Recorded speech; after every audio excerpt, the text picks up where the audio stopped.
Good afternoon and welcome to this special live coverage on Kuwait Television as we follow the latest developments affecting the Gulf, global energy markets and the security of international maritime routes. Today, attention remains focused on the Strait of Hormuz, where diplomatic movement continues, but a full reopening has yet to materialize. Iran says an agreement with Oman defining new shipping lanes through the strait is in its final stages, but Tehran has made clear that the maritime arrangement alone will not reopen the waterway, insisting that the United States must first meet a series of conditions, including compensation for attacks, an end to sanctions and military threats, removal of the blockade, and the release of frozen Iranian assets. Now, on the other hand, Washington, for its part, says that its measures will depend on Iran restoring commercial shipping without impediment. Now, the immediate American posture also appears more restrained. President Donald Trump said Sunday that Washington was low-key in its approach toward Iran and described the two sides as only semi-negotiating, with economic pressure currently playing a greater role. No new U.S. strikes has been reported in today's Reuters coverage, and Reuters reported last week that there had been no U.S. strike since July 29th. But at sea, the security picture remains highly uncertain. Shipping through the Hormuz is still only a fraction of normal traffic. And on the other side of the Arabian Peninsula, the Houthi militia says it struck Saudi Aramco's Jazan refinery, while the Yemeni military says a new attack on Al-Makha near Bab al-Mandab killed 7 people and wounded 30. The energy market is reflecting that uncertainty. Brent crude is still trading at around $84 a barrel today, and ranging to 87 as well. And of course, US crude is at $78, around that a barrel, as market balancing diplomatic hopes against the continuing risks to shipping, energy infrastructure and physical supplies. At the same time, OPEC Plus has approved another production increase for September, completing the restoration of a major layer of voluntary cuts, even as the conflict continues to limit how much additional oil can actually reach consumers. Now, joining us in the studio is energy expert Mohammed Shati. Together, we will examine the future of Hormuz, growing risks around Bab al-Mandab, the latest movement in oil prices, OPEC Plus policy, depleted global inventories, and what all of this means for Kuwait and the global economy. The Strait of Hormuz remains at the center of diplomatic efforts to ease one of the most serious disruptions on global energy trade in recent years. Iran says an agreement with Oman defining new shipping lanes through the Strait of Hormuz is in its final stages. But Tehran has stressed that reaching that maritime arrangement does not automatically mean unrestricted shipping will resume. Iran has linked a full reopening to a series of U.S. measures, including compensation for previous attacks, lifting sanctions, releasing frozen Iranian assets, ending military threats, and removing the blockade on Iranian ports. Washington is proposing a different sequence. A U.S. official says American measures would follow the restoration of commercial shipping without impediment, leaving an important disagreement over which side acts first. Iran also says there are currently no direct negotiations with Washington, although messages continue through intermediaries. The immediate American posture appears more restrained than it was only days ago. President Donald Trump said Washington is currently low-keying its approach towards Iran, with greater emphasis on economic pressure while diplomatic options remain open. But the physical situation at sea remains far from normal.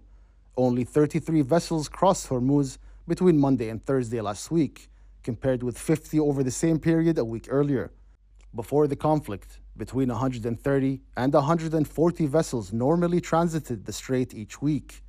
Reuters reported that shipping remained at a trickle on Friday, with only 2 tankers crossing. UAE energy company ADNOC has also said that 15 of its vessels have been attacked while transiting Hormuz since the conflict began. U.S. Treasury Secretary Scott Bessent has suggested that the strait could eventually become less important as Gulf oil is redirected through pipelines. But for the energy market, the immediate test is not political rhetoric. It is whether tankers return, insurance risks decline, and commercial oil flows can once again move safely and consistently through the Strait of Hormuz.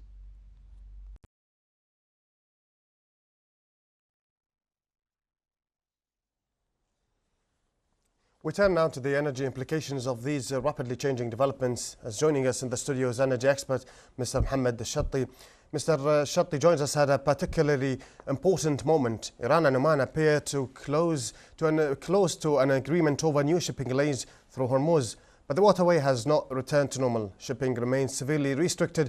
Differences between Washington and Tehran, they still remain unresolved, and attacks around the Red Sea are placing additional pressure on another strategic energy corridor.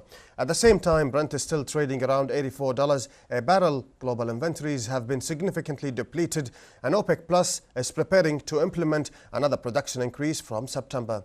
So how should we distinguish between diplomatic optimism and the physical reality of today's oil market, and what comes next for Kuwait, OPEC Plus, and the global energy security?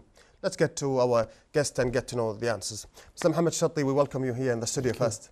Thank you very much. Yes, so Mr. Mohammed Shatti, if we get to the oil market and understand the wider picture now, oil is still, speaking of the Brent, it's at $84, $87, around that, trading at that number today. So how would you judge the oil market as of today? Would you see it as fundamentally tight? Would you see it as supplied?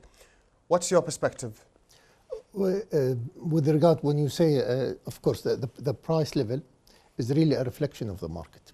And the market all over fundamentals, whether we're talking about the demand, we're talking about supply, we're talking about geopolitical factors, we're talking about futures market, we're talking about investment, we're talking about all kind of factors that really impacting or at the end of the day, the outcome is as a price level. That is being decided by the futures market. Yes, when we talk about $85 and above, we're talking about a tight market. We're talking about a market that needs crude, and we're talking about more of geopolitical uncertainty.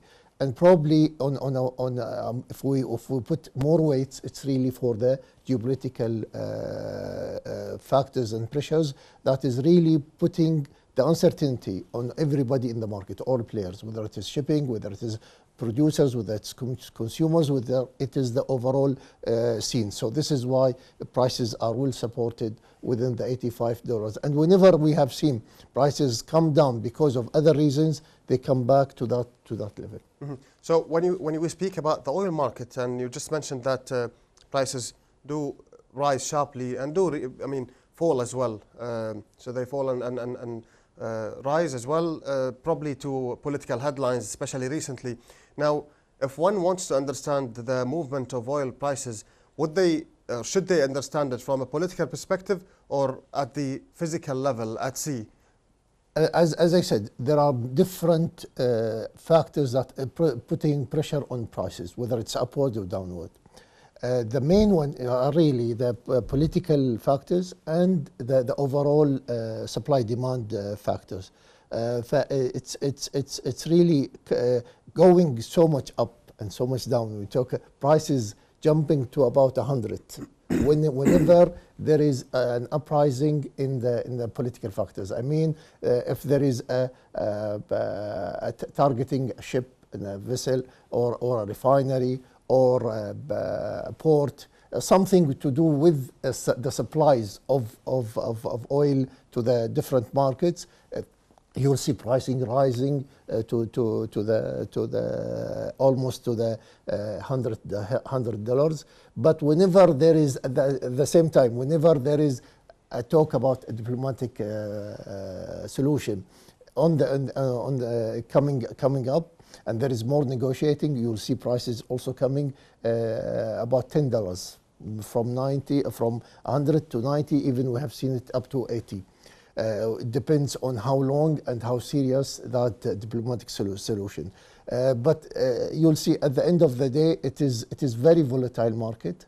It comes up and down because of the political rather than the actual delivery. And so when we look at prices right now, the Brent, this is the future. It does not reflect what's happening at the physical market, correct? Yes, it does not happen. It is the future. It is the futures market, but the futures market, there are speculators, and that speculators understand or monitor all different factors, and then come up with that understanding or perceptions where the market is going, tighter or long, what is the future for the market, and then decide about the positions, and that is translated into prices.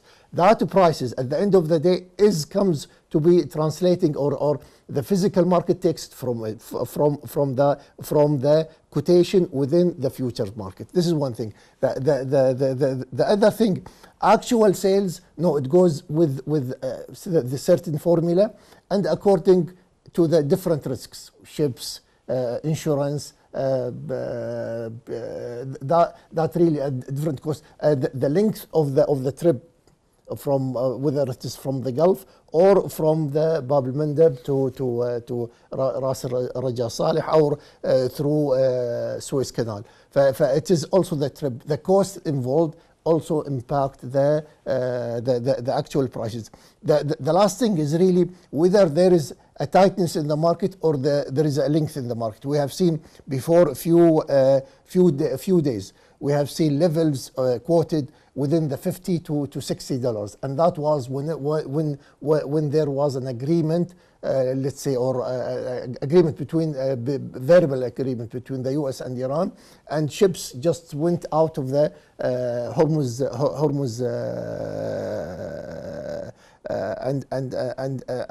and there was almost I think about 70, 50, 40 ships just going with full outside the Hormuz. With that availability, there was a pressure on prices, because here you have producers hunting, going after consumers. So there is availability of crude that put pressure on prices, and you saw for a period of time, not long, but for a period of time, we saw some kind of pressure on prices, and ranging between 50 to 60, and that was really actual sales.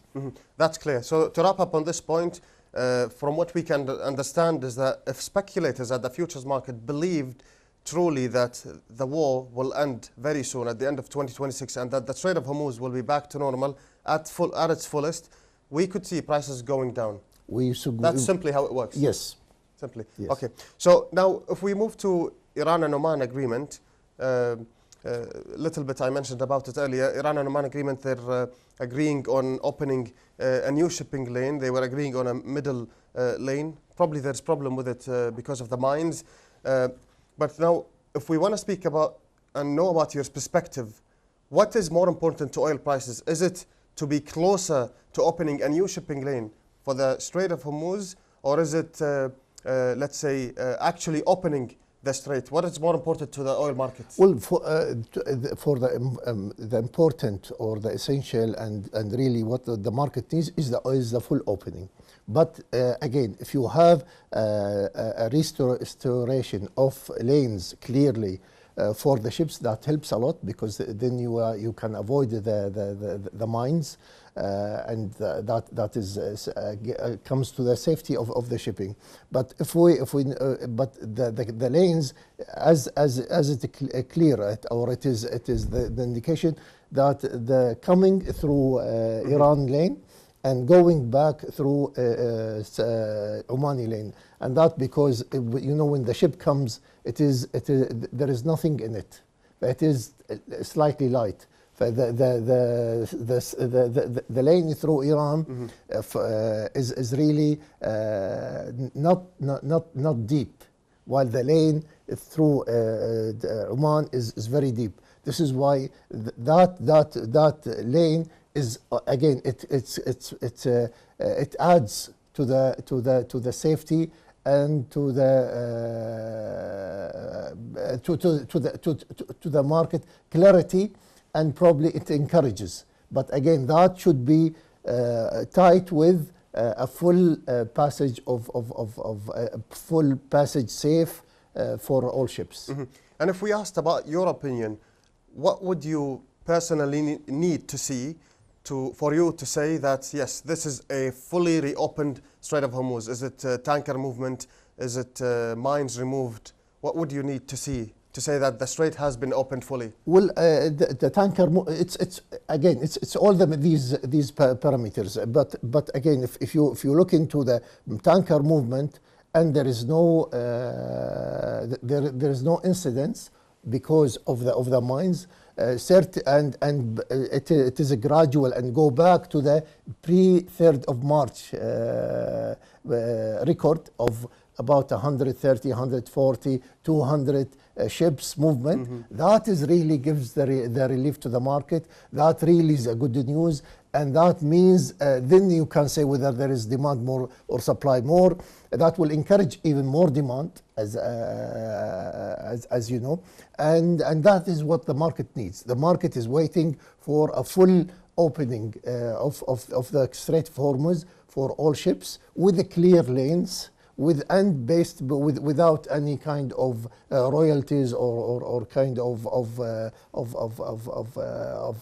something that you have to pay to either party, because it is at the end of the day it is under the international rules. You're referring to the fees? Yes, to the fees. Yeah. So now with the complications that's been happening as well at the Strait of Hormuz, whether be it from insurance companies or insurers of the insurance, so or maybe the new arrangements for the shippings and also the fees.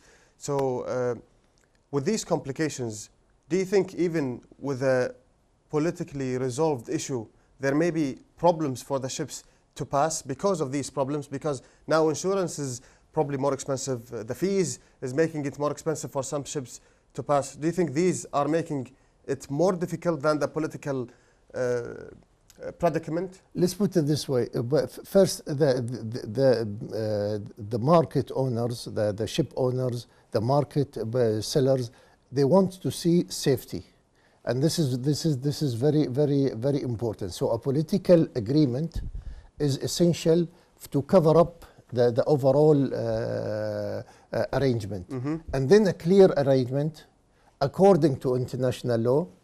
That means securing for security of demand, and that really encouraging the movement in and out the Strait of Hormuz for the sake of returning back to security demand.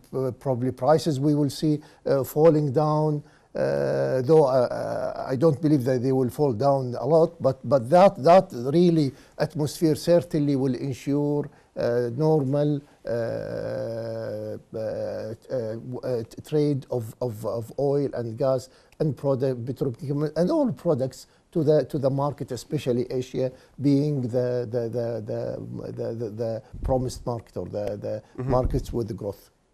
So now, if we speak also about the political statements, since we're speaking about the political statements of Iran and the US, because US always mentions that there is lots of vessels passing. But then if we look at tracking data, not sure how much it actually tracks the shipping passing, but latest tracking we've seen is that about 2 ships passed last Friday. I mean, it differs. Some days are more, some days less. So does this tell us that there is more to the physical market than we know, than we're hearing of the political statements? You know, with regard to the actual movement through the tanker tracking, they're doing their best, and they are probably the best indicator that is there. And if you follow it up, sometimes they go as far as 70, 40, 50, sometimes it is 10 ships, but all in all, there is a movement, and now there is producers are selling outside the Strait of Hormuz, taking whether it is crude, whether it is products, whether it is gas.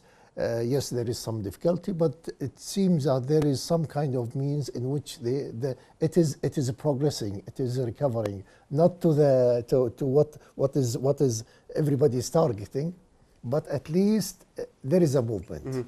Okay, so now before we get to the reports, I'd like to know your remark on this point. So U.S. Treasury Secretary Scott Bessent has said that the Strait of Hormuz could be less important in the near future. We don't know when that, what time he's referring to, but it's due to the fact that GCC countries are going to other pipelines, alternatives, whether it be the East-West pipeline, whether it be it Fujairah, whether it be it any other pipelines. So how realistic is that?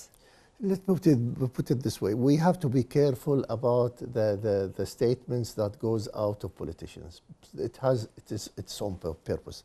But if we analyze the whole situation, you know, the Strait of Hormuz as it is certainly shortened the period of products moving, the products, I mean crude products and gas from the Arabian Gulf into the real markets of Asia. So it is probably takes 15 to 20 days. So this is very important.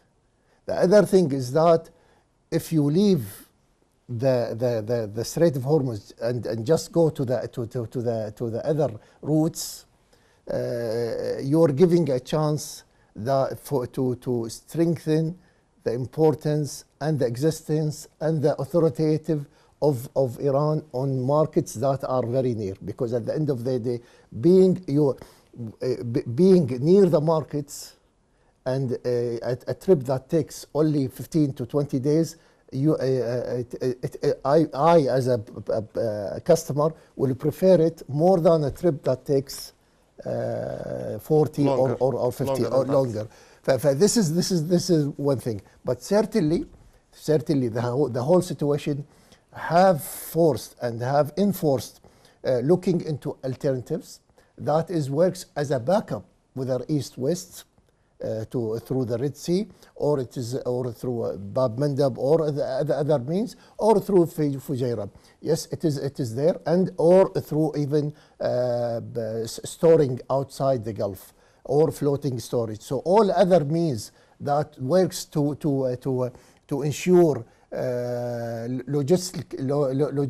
logistics are there to support more crude to Asia and other markets in due time. It is needed, it is there, it will increase, it will complement, but we have to be careful that it cannot replace the ongoing Strait of Hormuz. This is why I think probably when he talks about 70 or 50%, I think it is exaggerated. I think probably, I really don't know the percentage, but I can put, let's say 20, 30, up to 40 rather than going 50 or 70. The Strait of Hormuz will continue to play a key role in the overall supply-demand picture and the trade of oil and petroleum products, and in due course, once we have the political agreement and the other things. But it will not really that these, that these other means and routes can replace or be more than the Strait of Hormuz, or even the Strait of Hormuz will lose its value. Its value or importance. That's clear, Mr. Mohammed. Let's take a quick report and we'll be back to continue the discussion. Now, while attention remains focused on Hormuz, renewed attacks around Red Sea are creating another challenge for regional and global energy security. Latest incidents involving Saudi energy infrastructure and the Yemeni port of Al Makha have replaced renewed attention on Bab al Mandab and the routes designed to bypass Hormuz. Here's the details. The threat to regional energy supplies is increasingly extending beyond the Strait of Hormuz. Yemen's Houthi militia said it targeted Saudi Aramco's Jazan refinery with a drone. Saudi Arabia's energy ministry confirmed that a fire broke out at the facility and was later extinguished without injuries. Although it did not identify the cause, the Jazan refinery can process approximately 400,000 barrels of crude oil per day, although the facility had already been shut since late July. At almost the same time, the security situation deteriorated around Mocha on Yemen's Red Sea coast, close to the strategic Bab al-Mandab Strait. The Yemen military said early Monday that a Houthi militia missile and drone attack killed 7 people, 4 military personnel, and 3 civilians, while wounding 30 others. It said air defenses intercepted 11 drones involved in the operation. The location is particularly important for global energy markets. Saudi Arabia has increasingly relied on its east-west pipeline to move crude from its Gulf oil fields toward Yanbu on the Red Sea, providing an alternative export route when Hormuz is disrupted. But ships leaving the Red Sea must still navigate a maritime environment increasingly affected by the Houthi militia attacks. Aramco has warned that simultaneous disruptions to Hormuz and the Red Sea could have significant long-term consequences for the global economy. This creates a potentially dangerous two choke point scenario. If Hormuz remains heavily restricted, while operators also become reluctant to use Bab el-Mandeb, vessels may have to travel around the Cape of Good Hope. That means longer voyages, greater fuel consumption, reduced tanker availability, and higher freight and insurance costs. The concern therefore extends beyond crude oil production. The ability to produce additional barrels means little if ships cannot safely move them to international markets. For Gulf producers and global consumers alike, energy security increasingly depends not simply on how much oil is available, but on whether the maritime routes carrying it can remain open.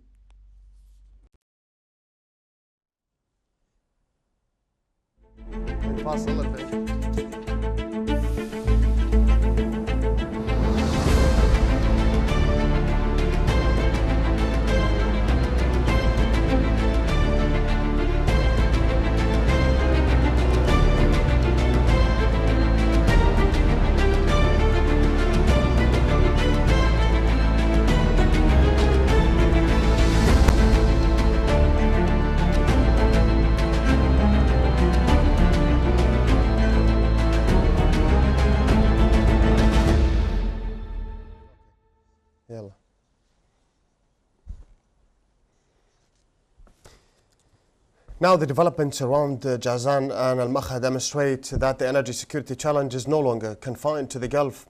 We'll return to the discussion with our guest, Mr. Mohammed Shatti, to also discuss these things and, of course, the importance of the Red Sea route that has been also one of the principal alternatives to Hormuz.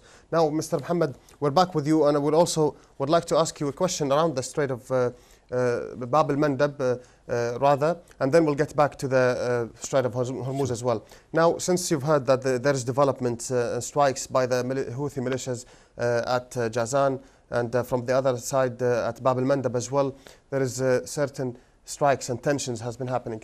If the situation deteriorates at Bab el-Mandeb, what would that mean generally for the Gulf producers, especially that our alternative is at Bab el-Mandeb? Yeah, certainly. We talk about Strait of Hormuz, we're talking about Bab el-Mandeb, we're talking about a strategic passage for shipping, to take oil to the consumers, and this is very important, very essential for the world economy, for the world energy satisfaction. Now, if there is a problem in Bab el-Mandeb around it, certainly it will be a big hurdle, because we already have a problem at Strait of Hormuz. Now, the alternative, let's say, for the Saudis is to use the east-west pipeline and then through Bab el-Mandeb. But if there is a problem through Bab el-Mandeb, they will use Suez Canal. That means the trip that takes about, let's say, 20 days, it will take about 50 days. So certainly there is a big problem. This is also, there's another thing, is that, you know, for the crude oil vessels are very large vessels, that takes about 2 million barrels of crude. Each one. Each one. That means what I understand, that there is a difficulty for these vessels to go through through Suez Canal. So you have to also make STS. So you have to move it from this ship to another ship, and then goes to Raja Saleh to this market.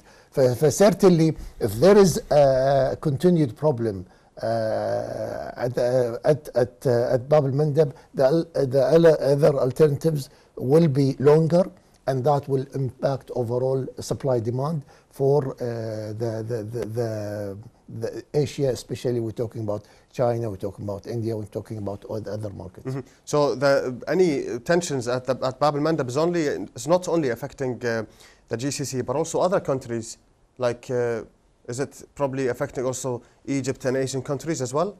No, Egypt have their own. Egypt through the, but if there is, yes, it is impacting because some of collateral damage. Because you know some of the ships are moving from even carrying Russian crude through this lane. Yes, mainly it will be affected by the GCC. Or GCC shipment, but if there are other means, whether it is Russian crude, whether it is something coming from African crude, certainly it will be impacting because it is a passage, it's a door to take product and energy into Asia. Mm-hmm. That's clear. Now, if we shift the discussion back to Hormuz and talk about Gulf crude and condensate exports, they averaged about 10.7 million barrels a day in July, about that number, about 40% below pre-war levels. So if we look at the market, the oil market, how was it absorbing such loss without going above $100? It only went $100 about one time. Yeah, it really very, during probably the past 2 or 3 months, from the 5 months, it have not reached the $100. It always probably 1 or 2 days and then come back. In the first month, no, prices have reached 160 and 170. Mm-hmm. But if we're talking about the 100 level, probably over the past 3 months, it has not reached that level, and it was very, very, very, very, very little. You're talking about,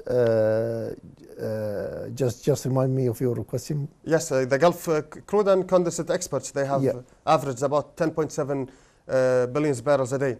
Yeah. So my question is, with that loss of barrels, how the market how is it absorbing them? Yes, the main was China, because China is the biggest importer of crude oil from the market. And it takes more than or about 55 to 60% of its needs of crude from the Arabian Gulf producers. It imports about 11 to 13 million barrels per day, because you know they have production of about 4 million.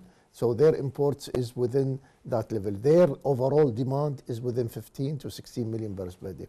So what I'm saying that, but during this period and the hostilities, they have successfully reduced their imports from that level of, let's say, 11, 12 million to about 6, 7 million barrels per day. Mm-hmm. And that's a huge loss in the market. So that certainly helped a lot to ease the overall supply demand. This is one thing. The other thing is that, as you know, and you have keep track of the stocks worldwide, you would see that inventories have come down, have been depleted, whether it is in the US, whether it is in Asia, whether it is in Japan, whether it is in Italy, whether it's in Europe. It is being used because of just to ease the supply, and also because of it was allowed by IEA, by the International Energy Agency. This is the second. The third thing is that, you know, prices have come up, and that how countries have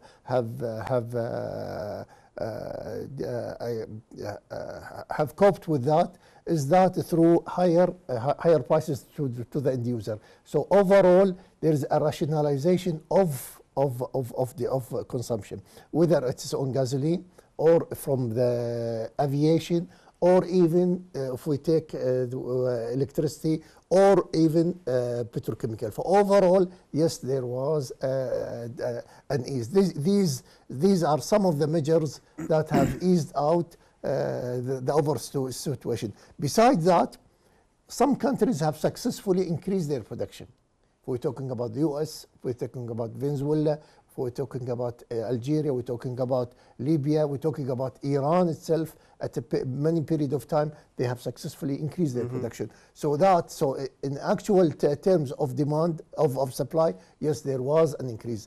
of supply from certain countries, and that really certainly helped. And this is why you have seen the third thing is that there is a general will that prices should not really go beyond 100, because that is really, especially if it continues for a longer period of time, it is a bad news for the economy, it is the bad news for the industry, it's a bad news for inflation, it's a bad news. So this is why countries and politicians and the overall will that prices really should not exceed 100. If you leave it for supply demand, the level of 85 or 100 should not be there.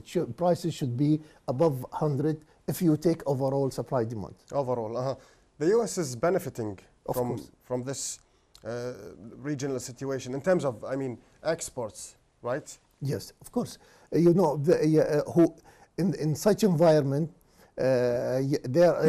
anybody who has extra oil to sell, extra product to sell, extra gas to sell, certainly he's benefiting, and the US is on top of the menu, and the suppliers. Yes, the US is benefiting. Russia is benefiting. Whoever has a way of producing more and selling more, Iran is benefiting. Because, you know, at the end of the day, when talking about, you know, prices before the 3rd of March, it was between 60 and 70. In fact, I remember the last day it was about 69. But today we're talking about 85, and we talked about 100, we talked about 90. So certainly there is a difference, though there is also a cost, and there is other costs that have made prices jump to this level. And is it true that until this day, the US refineries, they still benefit from the difference of price between international crude and US WTI, because they make their own oil and it's cheaper, and then they sell it at the international price, which is higher. So there's a spread in between. Yes. If we talk about generally refining and the refinery in the US, they are benefiting a lot. You know, we talk about what is called the refinery margins. The refinery margins is off record, is really have registered a big record, whether it is in Asia, whether it is in Europe, whether it is in the US. The US is benefiting also much more, but that is basically because you have relatively cheaper crude, you have relatively expensive products. So, you know, the refinery is really taking crude and putting it into products. And if you go, one of the things that have happened during this period from March up to date, the targeting, and even from, if we're talking even before that, from 2022 up to date, but it has aggravated currently, is that wars have made refining as its targets. So today, Russia have lost about 40% of its refining. In this part of the world, we also, whether it is Jazan, whether it is some of the refineries, have been also targeted. And that when you target a refinery, if it's working, it will not work at full. Mm-hmm. It will work, let's say, if it's supposed to work at, let's say, 70, 80%, it is working at 40%. That means it is producing less. Not at full capacity. Not at full capacity. Mm-hmm. That means they're producing less products, and the market really is not consuming crude. They are consuming products. And especially, you know, for each during the year, for each season, there is a product. If you talk about summer, it is gasoline. If you talk about winter, it is diesel and gas oil. If we talk about aviation, we're talking about jet. The products are in need, and this is why you see, because there is low inventory of products, there is more demand of products, there is less manufacture and output of products, there is a problem of moving products from the Gulf, the Arabian Gulf, into the other markets. There is some countries like Russia have banned exports to other markets. There is some countries who were banning or reducing exports of products like China. Now they have retained. But what I'm saying is that there is refining is very, very important for the overall supply demand and for the economy, for the industry. But currently, if you see the margins, whether it is in the U.S. or worldwide, it is very high. It is in the 20s, in the 30s dollars per barrel net profit. So this is why, because of supply demand, and because relatively you have a cheaper crude, you have though if we talk about the overall situation, whether it's crude or products, there is a depletion of inventories, but with products it is more. Now, before we move to our final part of the discussion, how far has the Chinese teapot, what they call them, which is the small refineries, been damaged during the US-Iran war? I don't think they are damaged, but they are refining less. Only refining less? Yeah, refining less. That's so, because the overall refinery runs have been reduced. As I said, because they even import, with the US blockade? Even with the US blockade. The US blockade lately, where I have gone through some reports talking about, because you have to keep track on the whole issue from 3rd of March up to date. There was some period, some times in which China was purchasing a lot of Iranian crude on the account of, or to replace, because Iran crude is cheaper and it is available, because at the end of the day they have a passage. And there was at times in which there is a blockade on Iranian crude, and this is why they're saying the floating storage of Iranian crude currently is about 30-40 million barrels. So it is ships having crude, and it is just left there because of the American blockade. So Chinese are not buying it because of that, and because of they are managing. They are managing through electrical car, through their own means and ways. But again, just to qualify it, if we talk about from March up to date, the market have managed. But the longer this issue drag, the less ability for the market, including China, to cope with the situation.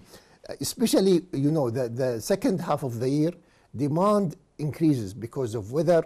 There is a need for diesel, for needs so demand, overall demand worldwide and in China will recover and increase. It needs more oil. This is why they're saying, though China have managed to reduce their imports, but probably imports will again come back. And this is why these are some things that are supporting and driving prices higher and supporting the overall price level to stay within the 80, 85, probably 90.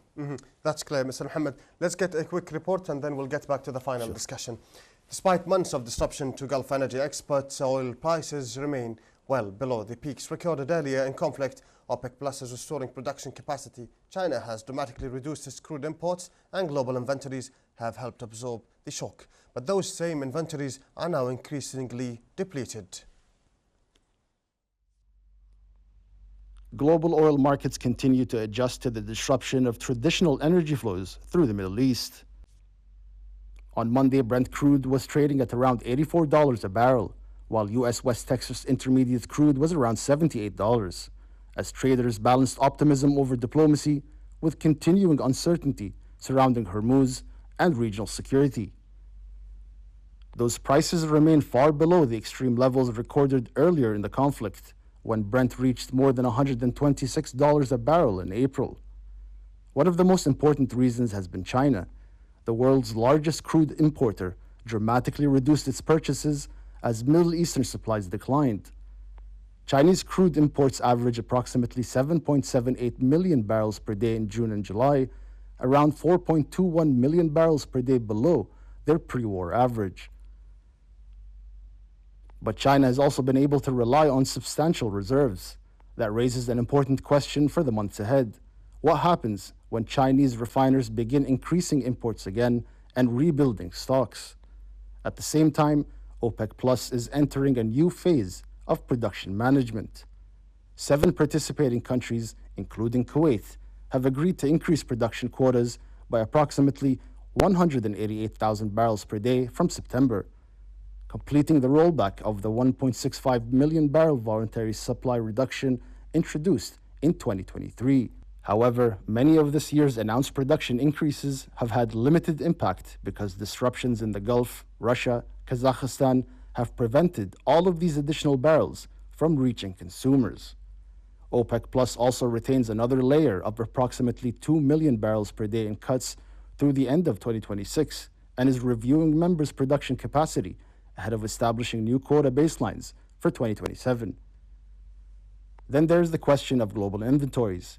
Saudi Aramco Chief Executive Amin Nasser estimates that more than 2.6 billion barrels have effectively been lost from global oil availability since the conflict began. He says that even if Hormuz reopened immediately, rebuilding depleted inventories could take as long as 18 months, assuming replenishment of around 2.1 million barrels per day. The implication is significant. A reopening of Hormuz may reduce geopolitical risk, but it would not immediately return the oil market to normal. Inventories would still need to be rebuilt. China could return as a major buyer. Refineries would require reliable supplies, and OPEC Plus would have to decide how quickly additional production should reach the market.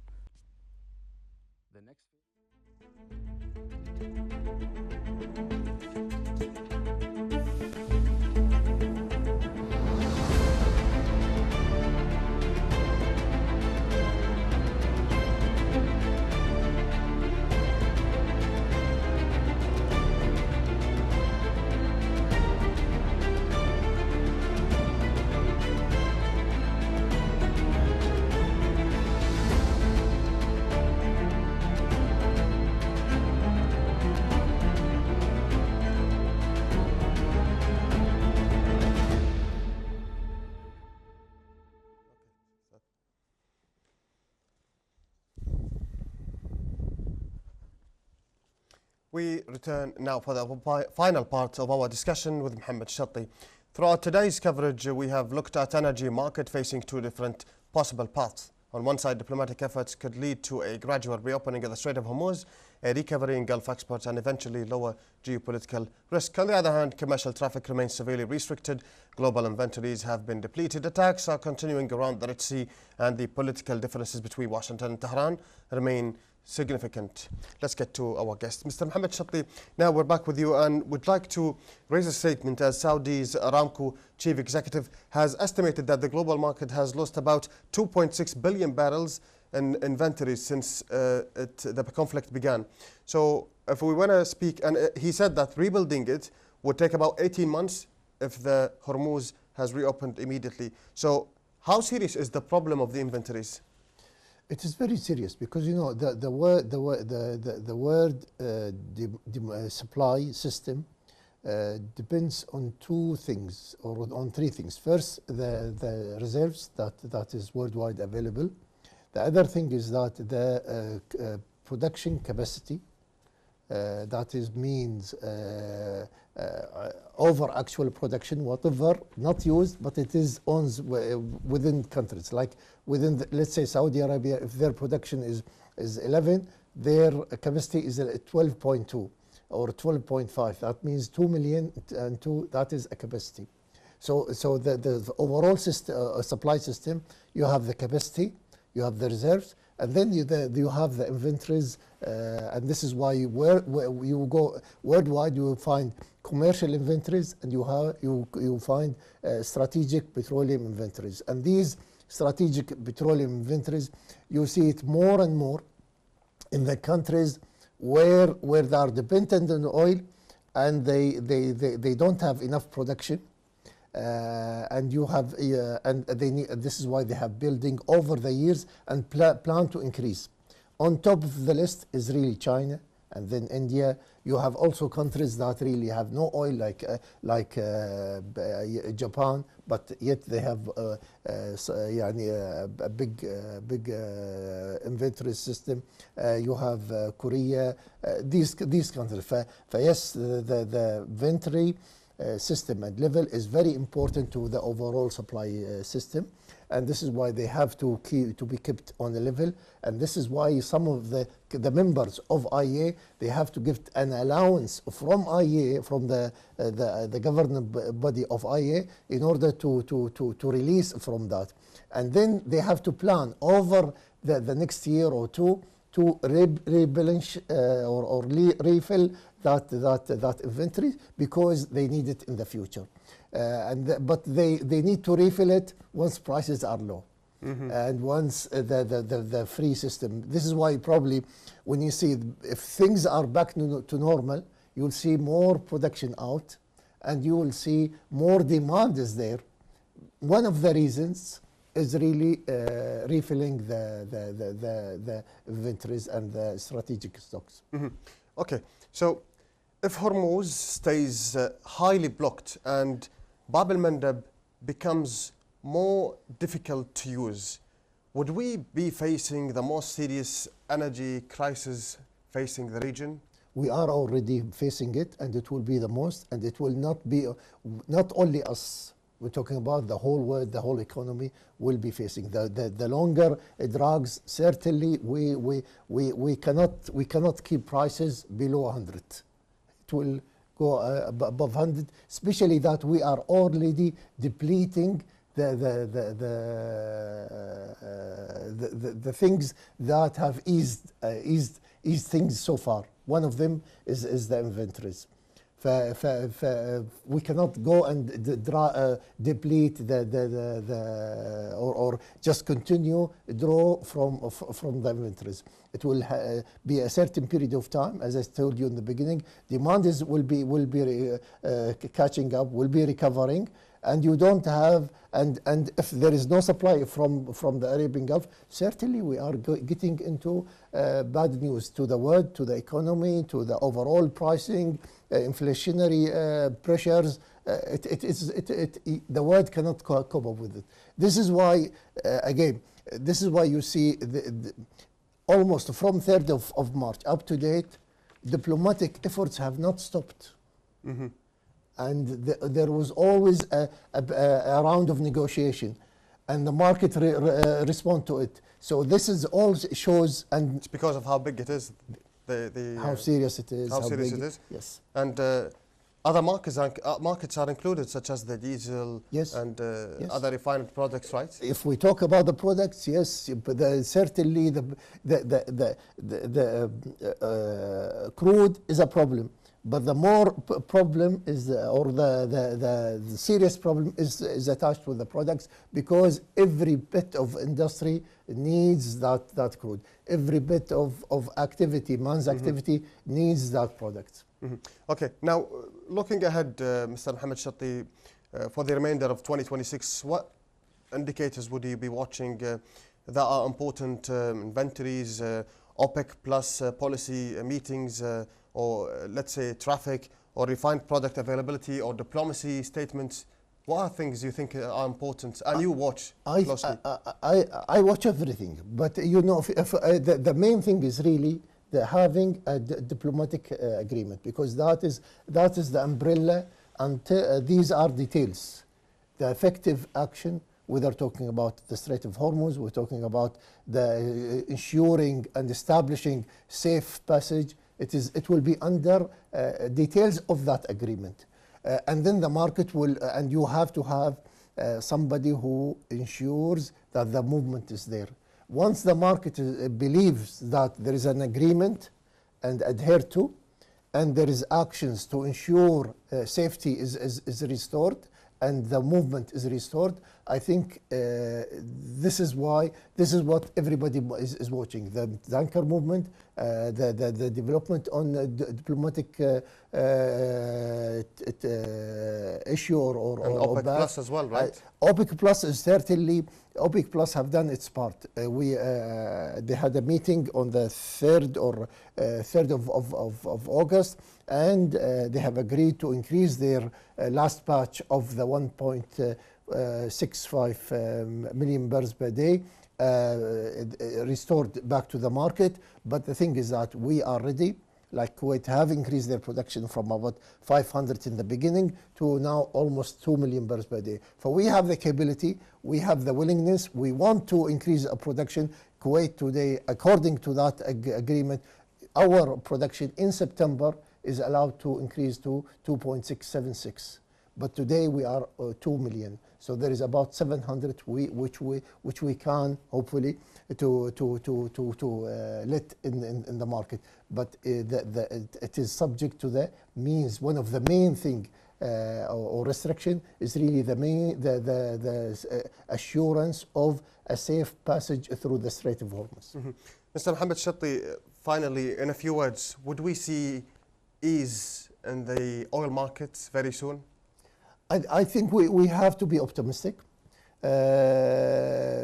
because of the risks is there, and there is a movement. I think we will certainly have an ease in the oil markets. Probably now people are talking about probably the end of 26, probably January 27. We should reach a kind of an agreement, and that will be good for everybody, for Kuwait, for all the Gulf. Mohammed Shatti, we thank you for your very detailed and elaborative answers and for your time here in our studio. Thank you very much. Appreciate it. Thank you so much.